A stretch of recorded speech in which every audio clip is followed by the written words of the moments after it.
Hey guys, it's Hunter. Welcome back to another episode of AskGufish. Two quick little things before we get into your questions.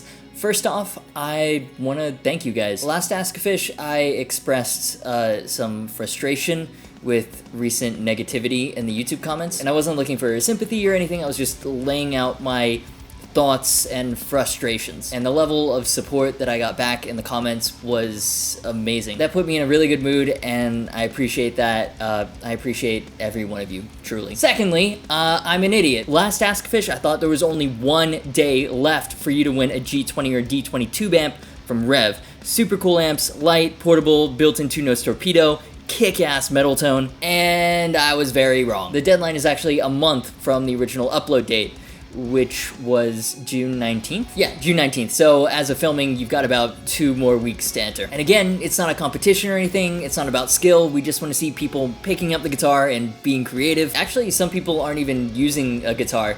And I think that's okay because that's really cool too. Like, I don't even know what instrument this is, but I dig it. Full produced track, mindless chugs on an iPhone, it's all good. Upload it to your social media platform of choice, can be YouTube, I recommend Instagram, it'll be easiest to find you. Make sure you're following both me and Revv on said platform. Include the hashtag MakeMusicAtHome in the title, fill out the form using the link in the description so your entry is counted, and you can win one of the most exciting amps of 2020. And yes, this is open worldwide, so international friends, get in there. And I know I'm plugging this a lot, but I really want you guys to win something cool. Again, I'm sorry for getting the dates wrong and being all like, go, go, go, go, go, enter now. So everyone that entered, great, you're ahead of the game. There's been a lot of cool entries. It's been super fun going through everything that you guys have come up with so far. To everyone that hasn't entered yet, what are you doing? Just record something on your phone. Put your music out there. We want to see it. Okay, those 2 updates out of the way. Hit that like button. Let's get into your questions.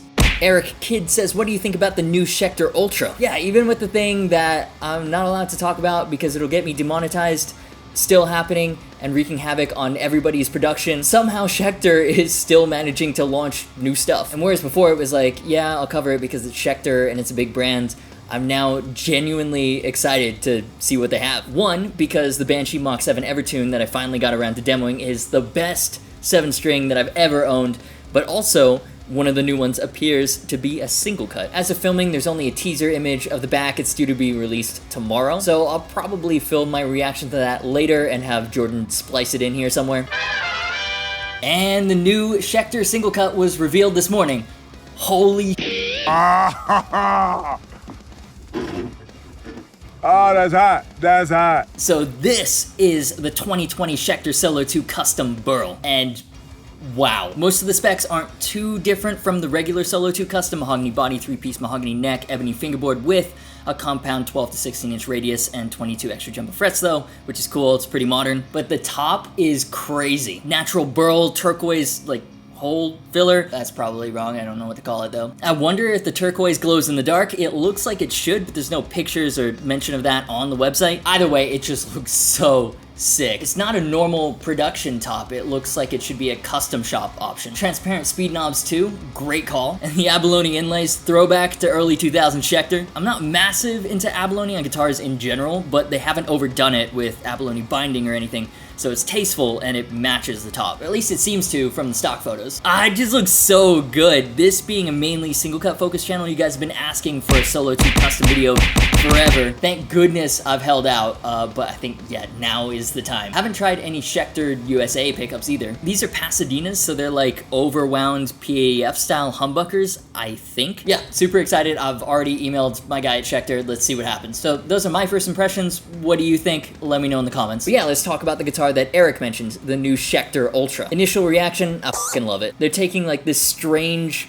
Firebird-esque retro style shape and making it more modern. Or maybe they had one before. I'm not too familiar with Schecters of years past, but the only one I've seen before was the Ultra 3, which had like the Art Deco vibe and the Bigsby tremolo. And now they've made it more modern. I'd hesitate to call it a metal version. I mean, that's definitely what I'd use it for though. Comes in satin black, satin white, and the glorious Pelham blue, which looks to be a sparkle. Hell yeah. Mahogany body, 3-piece mahogany neck with carbon rod reinforcement, ebony fingerboard with 22 extra jumbo frets, and a 14-inch radius. Blacked out Tone Pros bridge and tailpiece, Grover tuners, Schecter USA pickups, a sunset strip in the bridge, and a Pasadena in the neck. So I guess it's good for like the hard rock to hair metal and stuff. Those are amazing specs, even more so when you see that it's priced at $9.99 new and made at World in South Korea. That is insane. For the specs, that's amazing value. And in general, the guitar just looks super nice too. The headstock, really dig the shape with the matching color,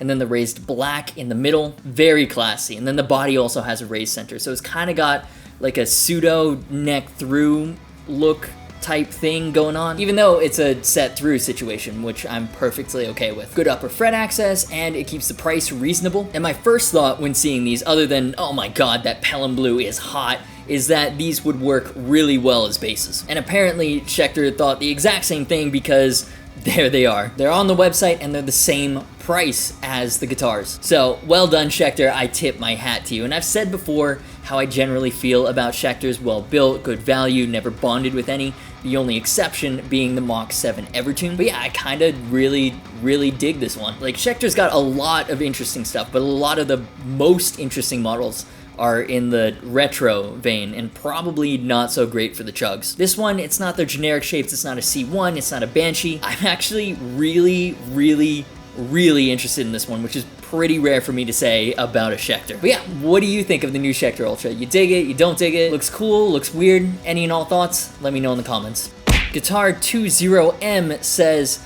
now imagine playing a real guitar through that amp. Yeah, so last video? No, not last video. Video before that, I did an unboxing and first impressions / playthrough of 3 Hughes Kettner amps. I love Hughes Kettner tone. They sent the Black Spirit and the Grandmeister 40 to test out, which are both feature-packed practical lunchbox heads. And then they also sent out my dream amp, the Triamp Mark III, aka the most grammable amp on the planet. 150 watt monster, 2 EL34 power tubes, 4 6L6s that can be MIDI assigned per channel, 9 preamp tubes. It costs like $400 to retube. Absolutely insane, so excessive in the right ways, and it sounds so good. And of course, I used the Squier Hello Kitty to test it out. Guys, I wasn't joking. That's my main guitar. It's so reliable. Evertune and Fishwind Fluence, what else do you need? But yeah, go check it out. I know you guys have been asking for more amp demos. I'm working on getting some stuff in to satiate that need. What better one to start with than my dream amp from one of my favorite companies? I also think that's like the most fun I've had making a video in a long time. Really enjoyed it. Pringle's in the video too, obviously. Yeah, it was a really good video. Amps are back.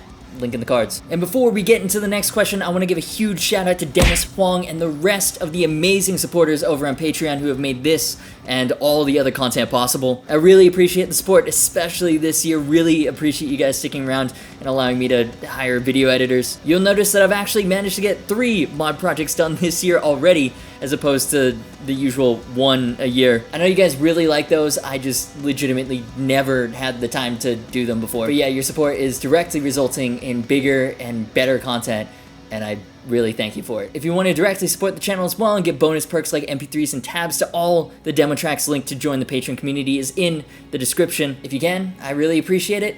And now let's get into the next question. Atharva Choptakar, sorry man, says, is he the Dooo? Nah, I'm Stevie T apparently. But I'm amazed that anybody would confuse me with the Dooo. He is such a better player, but like, I've got the bigger PP, I mean better guitar.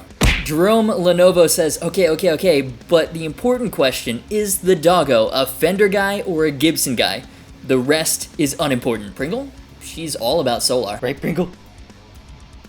Omar Julian says, dude, I live in Spain and I hang out in that forum a lot. I had been stalking that Edwards for a couple weeks when it got sold. I was so unspeakably mad at you when I realized you were the buyer. Unlucky. You know, the funny part is you're not even the first person to tell me that. And here I was thinking it was just me being obsessive over this purple Edwards guitar. No wonder it was so hard to find. Everybody's looking for one. Wait, show us the fucking Bonsai. You wanna take a look at the Bonsais? Yeah, we'll take a look at the fucking Bonsais. They're only a couple of weeks old, but here are the fucking Bonsais. Got Dawn Redwood, it's a baby sprout. Got 3 black pines, they're kinda killing it. And then this Japanese wisteria, which I should probably start cutting soon because it's starting to become a real tree. And those are the Bonsais. And of course, now it's time to hear from yet another adoring fan. It's the high praise of the week.